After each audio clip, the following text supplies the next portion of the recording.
My name is Pamela Polvere. I'm a certified kitchen designer. I have my own showroom in Elmwood Park, Illinois. And how long have you been designing? Since 1987, 30 years this year. Get out. Yes, yes. You're kidding, really? I wish I was. Gosh. Really? Do you specialize? What do you specialize in? Specialize in kitchen and bath design. Kitchen and bath, 30 years. That's a long time. It's a long time. You've seen a lot of changes, haven't you? Yes, a lot. Everything seems to come back. What? Can you explain that a little bit? Or? Yes, 30 years ago, brass, polished brass was very popular with bathroom fixtures. Yes. It's back again. So it's kind of cyclic. Yes, yes. Great. So are you familiar with Geberit? I am. And where did you find out about it? How did you find out? Oh my gosh, a few years back at a Geberit show. Really? Yes. Do you remember which show it was specifically? I really don't, but I attend all of them. So, you do? Yes. Why do you go to Geberit? Oh gosh, that's the best place to learn about new products, get to see things in person, usually, not through catalogs or a website. When you saw Geberit at the Geberit show, what did you like about that concept, the wall hung concept? Oh, when I first saw Geberit at KBIS, I loved the fact that it was different from any other toilet system I've seen. I loved that it was wall hung, it was easy to clean around. There was no base, no bolts to have to work around. That seems to be a big draw, is this Yes. cleanliness. Do you find that with your clients? Absolutely, yes. What are some of the clients you use this for? You said you've been involved with this? Yes, so the look of Geberit is a little bit more transitional to contemporary. I do a lot of work in Oak Park and River Forest. Those tend to be very traditional homes, so the style sometimes doesn't really fit, with the look of the home. But I find that for new construction, which I don't do very often, and we do separate water closets where the toilet is in a separate room. Yes. It's a perfect installation for that because, the room tends to be small. So, and if the look doesn't go with the rest of the bathroom, it's kind of contained in its own little space. And again, that the maintenance, easy to maintain, especially if you've got, wall to wall. The toilet is between two walls and it's hard to kind of get around the back to clean. Do you get involved in the construction as well? Do you work with the contractors? I do. I work with the contractors on all the projects that I'm involved with. And one of the toughest parts doing that is that some contractors aren't familiar with the system. So it's a little bit scary for them, and so that's probably the hardest part, is trying to get the specs on new things that we're not used to installing. How do you overcome their fear? Oh boy, I try to print out as many specs as I can, information. I'm there on the job site to answer questions, kind of hold their hands. Do the clients like this concept? Do your customers? They do like the concept, but again, they're not sure. Do we have to build the wall out? Is the wall thick enough to support the system and all that? On the projects you use this for some of your clients, how did you convince them that this would be the one? Was it just the look of the home? It was the look, right, exactly. So, some clients like a bathroom that has a little bit more of a spa feel to it, where there's very clean lines and, the one latest bathroom that I used at Geberit, we even did like a wall-hung vanity cabinet, which was really cool. It just kind of seemed to go with the look of the toilet, so it was very nice. And after the installation, there have been no problems or anything like that with your installation? After the product was installed, there was no problem whatsoever. So, you've been designing for a long time. Besides some of the polished brass you mentioned, what are some of the other, like this wall-hung concept wasn't here 30 years ago, right? No, it was not. Yeah. So right. What are some of the other things you've seen change? Oh gosh, in terms of cabinetry, white was popular in the 80s, and then we moved to more wood tones, like cherry, darker woods, espresso finishes. Now we're back to the white. And we're going towards the grays, which is very popular. And the grays go with, the marble look, which has also been real popular too. So for Geberit, obviously not all the bathrooms you design include a wall-hung toilet, correct? Correct. So do you prefer that when you have the chance to use it, or to a regular toilet? Again, Or you let the clients dictate? Exactly, yes. I've even had one client come to me and say, I want a wall-hung toilet, which I love that because a lot of customers really don't know what's out there. I'm a certified kitchen designer, so I have to keep up my CEU credits. So I go to all types of seminars and webinars and all sorts of things, appliance seminars, just to kind of keep up. So I even love the fact that I'm able to see some of this in person, at KBIS too. So this client that came to you and said, I want a wall-hung toilet, where did the client find out about it? Remember? I don't remember. I can find out, but the whole look of their bathroom was very sleek and contemporary, even though they lived in a very traditional Oak Park home. So do you work outside of Oak Park? I do. I work all over in the city. I'm even going to a job site from here in Arlington Heights right after this. So, yeah. So you get around. I get around, yeah. Pamela, do you network with other designers, or is that a KBIS function, or is that part of how you network with them? You know what, Jim, I really don't network with other designers, but I do with architects and interior designers, not specifically kitchen and bath designers. Right. So some of the jobs that I'm involved in, we bring in the client's interior designer. They help select paint colors for the walls, window treatments, accessories, all of that. So you subcontract to the interior designer a lot, right? Sometimes, yes. And the architect as well?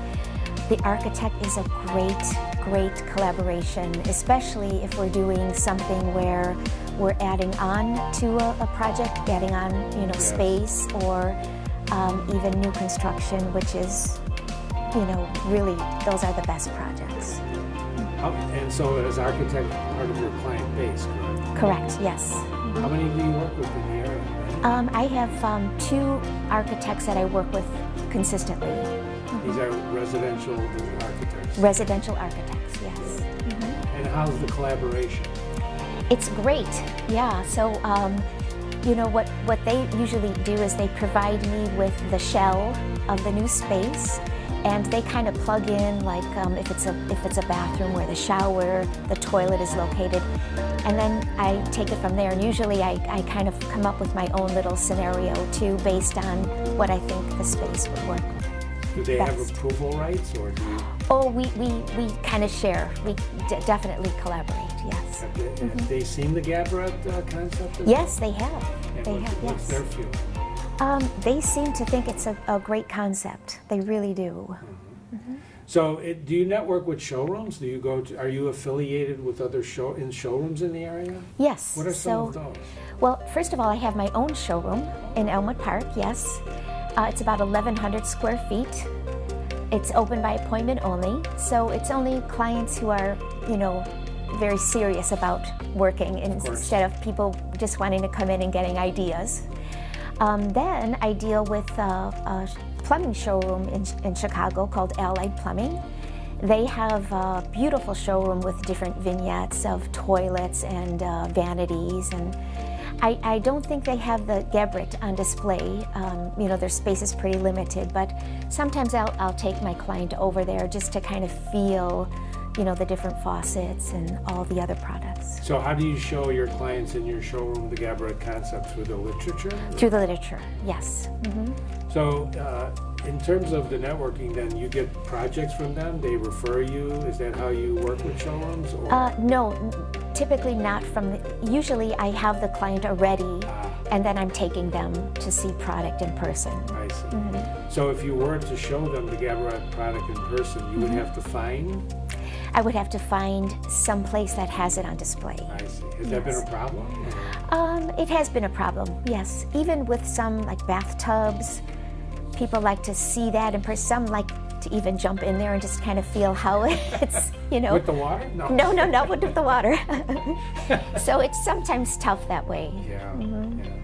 So it would probably help if you knew where these were, perhaps? Oh, that if I knew where to find something on display, that would help a lot. Great.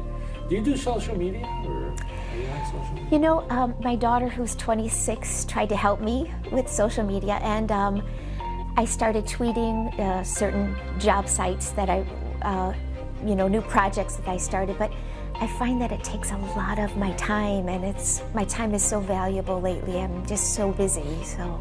That's good. Busy is good, isn't it? Busy is really good. How do you explain that everybody seems to be busy now? Is it the economy? It has to be the economy, yes, because when the market crashed a few years back, I did everything possible not to lose my business, and I've seen other competitors close their doors at the time. So, I am lucky because I've been in business for so long that it's all referrals. Neighbors refer me, friends, family. So it's really nice. I really don't have to get out and market myself. Is that what brought you through the recession? That's exactly what brought me through the recession. You're very fortunate. I am very lucky. Must be great work. I think so. Do you use House? I use House, yes. And yes. how do you find that platform? It's okay. It just seems to be overwhelming.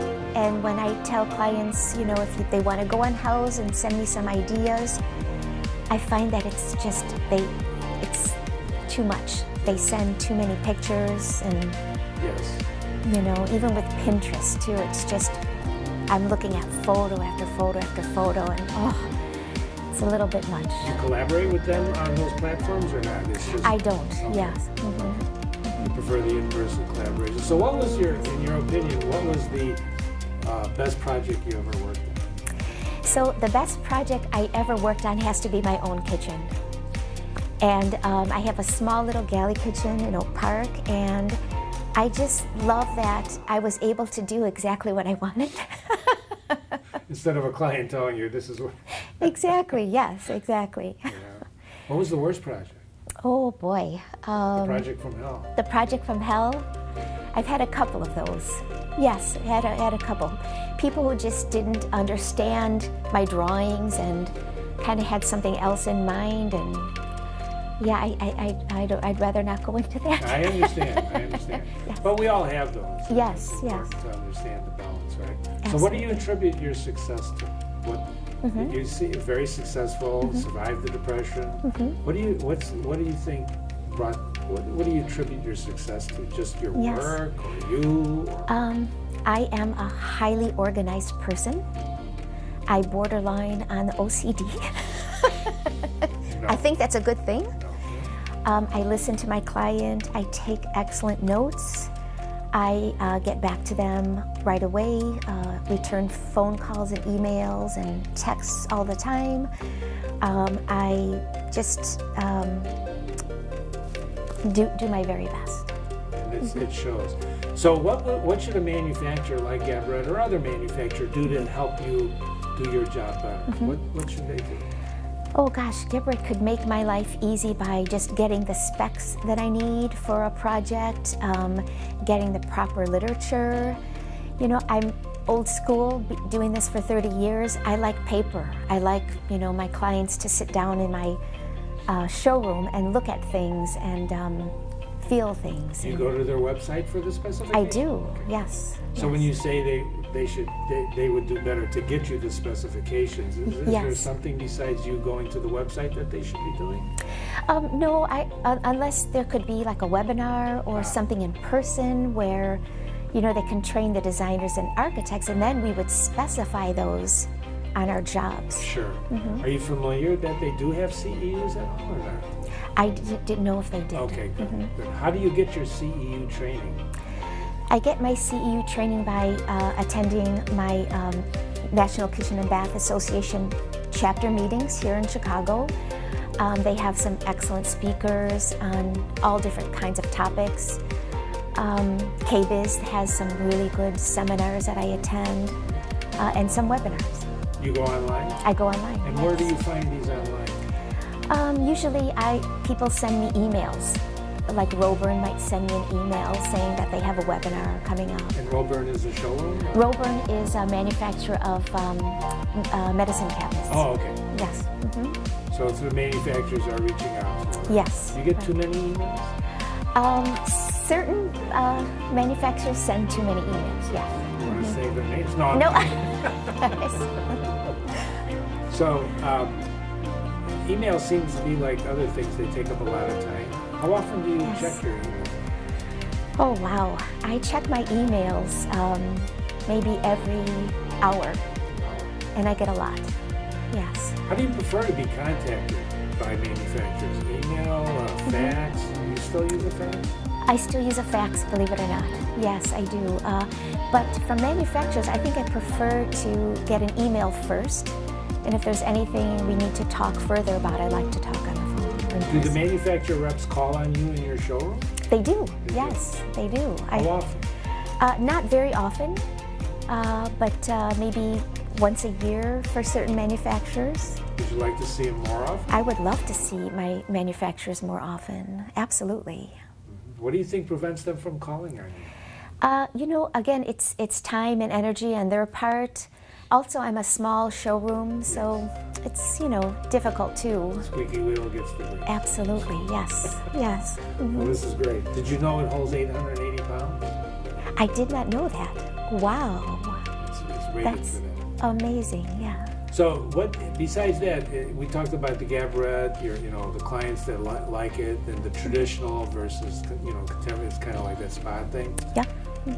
The difficulty in having a contractor understand what the concept is. What do you think Geberit should do about that?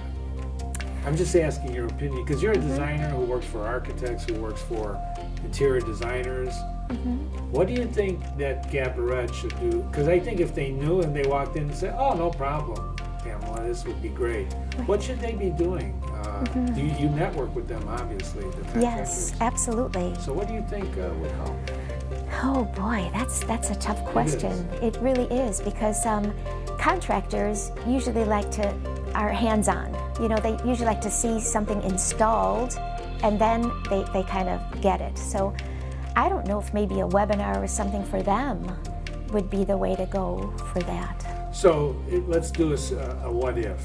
You're designing a bathroom with Geberit and you're ready to go to it. Would the manufacturer's rep showing up at the same time as you meet with the contractor to begin the installation be of benefit?